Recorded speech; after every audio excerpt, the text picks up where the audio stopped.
Equation का दिखा था, तो हमने वहां पर बताया था कि how to balance the chemical equation. हम इस चीज को सिस्टमेटिकली रखेंगे और कुछ इक्वेशन को बैलेंस करके हम दिखाएंगे।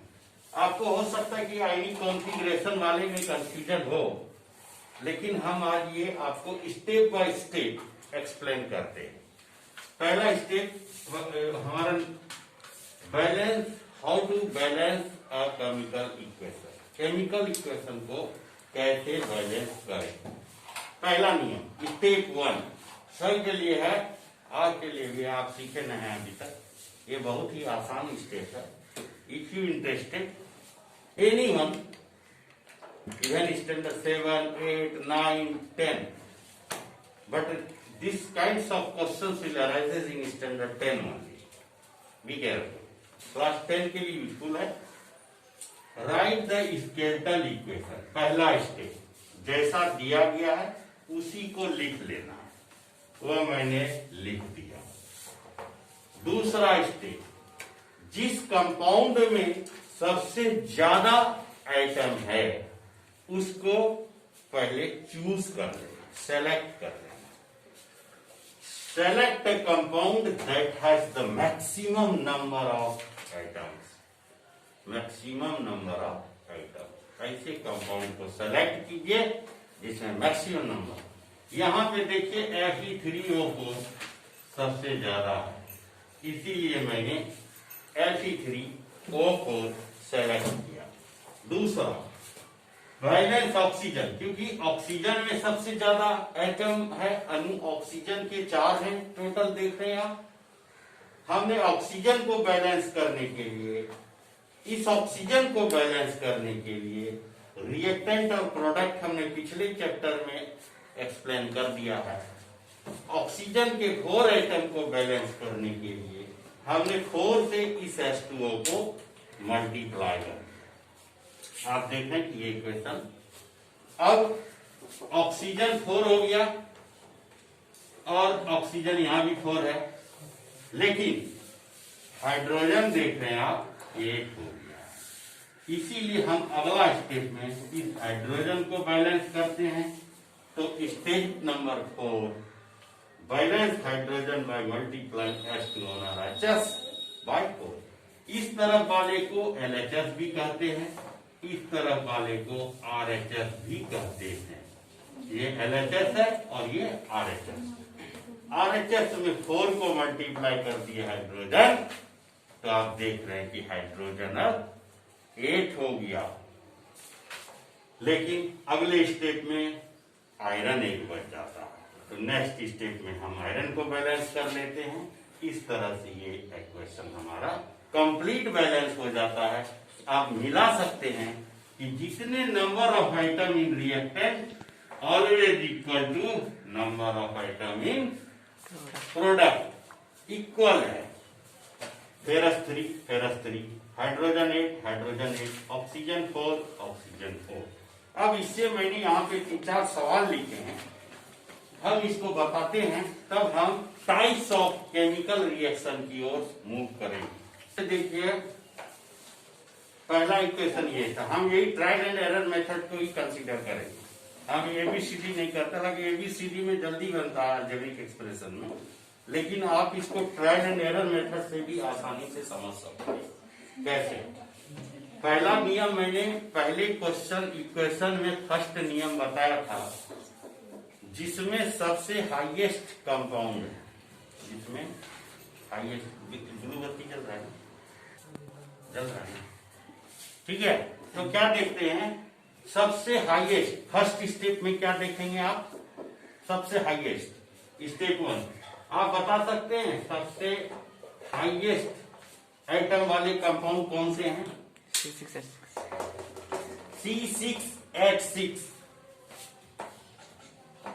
पहला इसी को हम बैलेंस करते हैं, LHS को RHS को बोला, ठीक।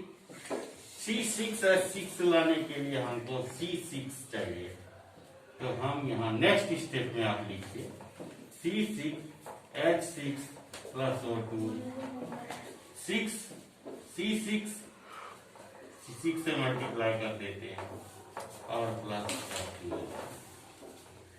आप देखिए कि कार्बन 6 हो जाते हैं, लेकिन ऑक्सीजन 12 और एक 13 हो जाता है ना। लेकिन अगर आप गौर से देखें C6 लाने के लिए अगर आप इसको 3 से मल्टीप्लाई करेंगे, तब ये मल्टीप्लाई आप गिनती भी कर सकते हैं। हमने पहला इसी को बैलेंस किया, इसको पहले बैलेंस किया, फर्स्ट बैलेंस दिस पार्ट को किया RHS side, first of all इसी को मैंने बैलेंस किया। देख लीजिए, आप लिख चेक भी कर सकते हैं, आपको कोई डाउट है आप चेक भी कर सकते हैं। कार्बन 6 है, हाइड्रोजन 6 है और ऑक्सीजन 2 है। यहाँ पे देखिए कार्बन 6 है, कार्बन के सामने हाइड्रोजन है, तो इधर हाइड्रोजन आप देखिए 6 है और ऑक्सीजन आप देखिए 6 दूनी 12 3 15। लेकिन इसी ट्रायल एंड एरर मेथड को और आसानी से सीखने के लिए अब आप सोच रहे हैं कि अगर ABCD रहता तो आसानी से कर लेते। ऐसे टर्म में जब 15 आ जाती है, तो आप कंफ्यूज हो जाते हैं कि अब क्या करें। लेकिन घबराना नहीं, अगला स्टेप में मेरा इसी ऑक्सीजन को लाना है इस तरफ, ध्यान दीजिए, है ना। अगर मैं कहूं कि इधर अगर ऑक्सीजन को 15 लाना है और ऑक्सीजन 2 ऑलरेडी है, तो क्या मैं इस ऑक्सीजन को 15/2 से गुना भाग दे दूं। देखिए ऑक्सीजन के यहाँ पे एक रफ में आप समझ लीजिए, ऑक्सीजन के 2 है, तो अगर 15/2 से अगर हम इसको भाग दे दें इस ऑक्सीजन को, तो ये 2 ऑलरेडी इसमें आइटम है, तो ये 15 आ जाएगी, क्योंकि ऑक्सीजन के 2 आइटम ऑलरेडी हैं। तो नेक्स्ट स्टेप में आप इसको, ये चीज समझाने के लिए आपको हमने बताया। अगले स्टेप में हम इसको, नेक्स्ट स्टेप में C6H6 15/2 O2 6CO2 + 3H2। लेकिन रूल नंबर 5 एंड लास्ट, हम इक्वेशन को फ्रैक्शन में नहीं दिखा सकते, क्योंकि आप कंसीडर नहीं कर सकेंगे लेने के लिए। थर्मोडायनेमिक्स में दिक्कत आएगी फ्यूचर की बात। अगर हम सब में 2 एलसीएम ले लें तो हम आसानी से इसको बैलेंस कर सकते हैं। तो 2 एलसीएम हो जाता है टोटल 15/2, यहां से यहां तक में टोटल एलसीएम कितना हो, 2 एलसीएम 2 ही होगा, क्योंकि सबके नीचे एक एक है ना, इधर एक है, इधर एक है, इधर एक है, सबका एलसीएम 1 2 1 1 का एलसीएम 2, 2 से गुना कर देते हैं। चलिए मल्टीप्लाई 2C6H6 + 2 कैल्शियम 15 O2 6 2 जा 3 2 जा, ये आपका इक्वेशन। अब इस तरह से 1 2 3 को बैलेंस कीजिए। अब मैं अगला कॉन्सेप्ट इसी में ऐड कर रहा हूं आपका। मैं एक अलग से वीडियो डालूंगा आयनिक बैलेंसिंग का, आयन को बैलेंस करने की पद्धति का वीडियो मैं कल बनाऊंगा। फिलहाल देखिए, आपको जो क्लास 10th के क्वेश्चन आते हैं इस तरह के लिखे होते हैं।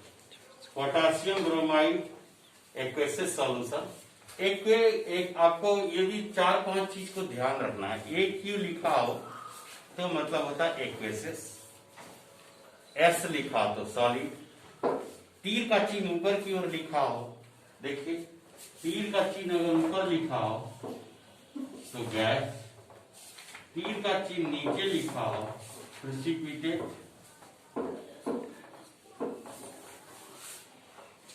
और एस लिखा हो सॉलिड, जी लिखा हो, कहीं कहीं का जी लिखा रहता है तो भी गैस, जैसे यहाँ पर कहीं पर जी है कार्बन डाइऑक्साइड गैस, गैस ऊपर बन के लिख लिया। एल लिखा हो लिक्विड, एक क्यू लिखा हुआ एक्वेसिस,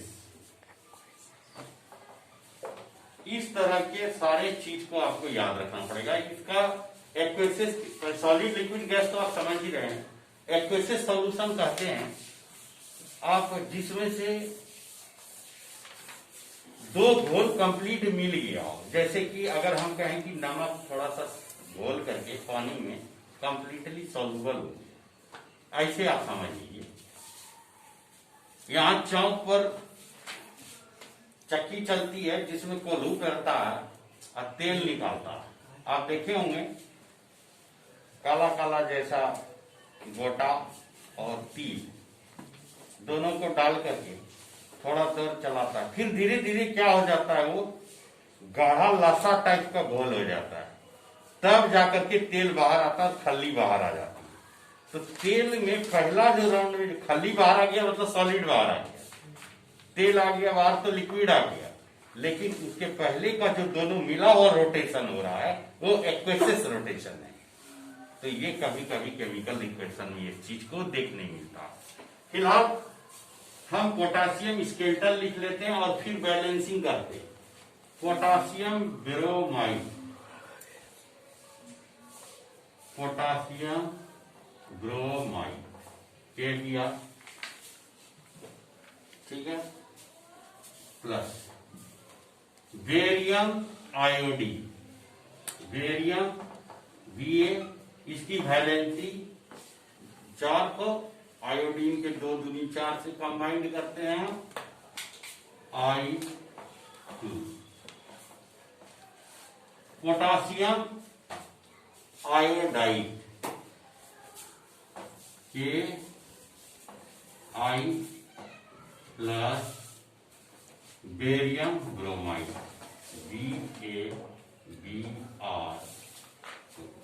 ठीक है, बेरियम ब्रोमाइड, ठीक है। चलिए इसको आपको कुछ करना नहीं है, सब जगह हिंट्स दिया हुआ है। ये एक्वेसिस है, एक्वेसिस कर लीजिए, Bi2 एक्वेसिस है और फिर रिएक्शन होता है तो भी एक्वेसिस ही बनता है, और बेरियम क्लोराइड ये भी एक्वेसिस ही बनता है। सॉलिड ये क्या बनती है, सॉलिड। थोड़ा सा आपको रिमेंबर रखना पड़ेगा, घबराना नहीं। अब इक्वेशन को खाली आप बैलेंस कर दीजिए बस, ठीक है। यहाँ पे देखिए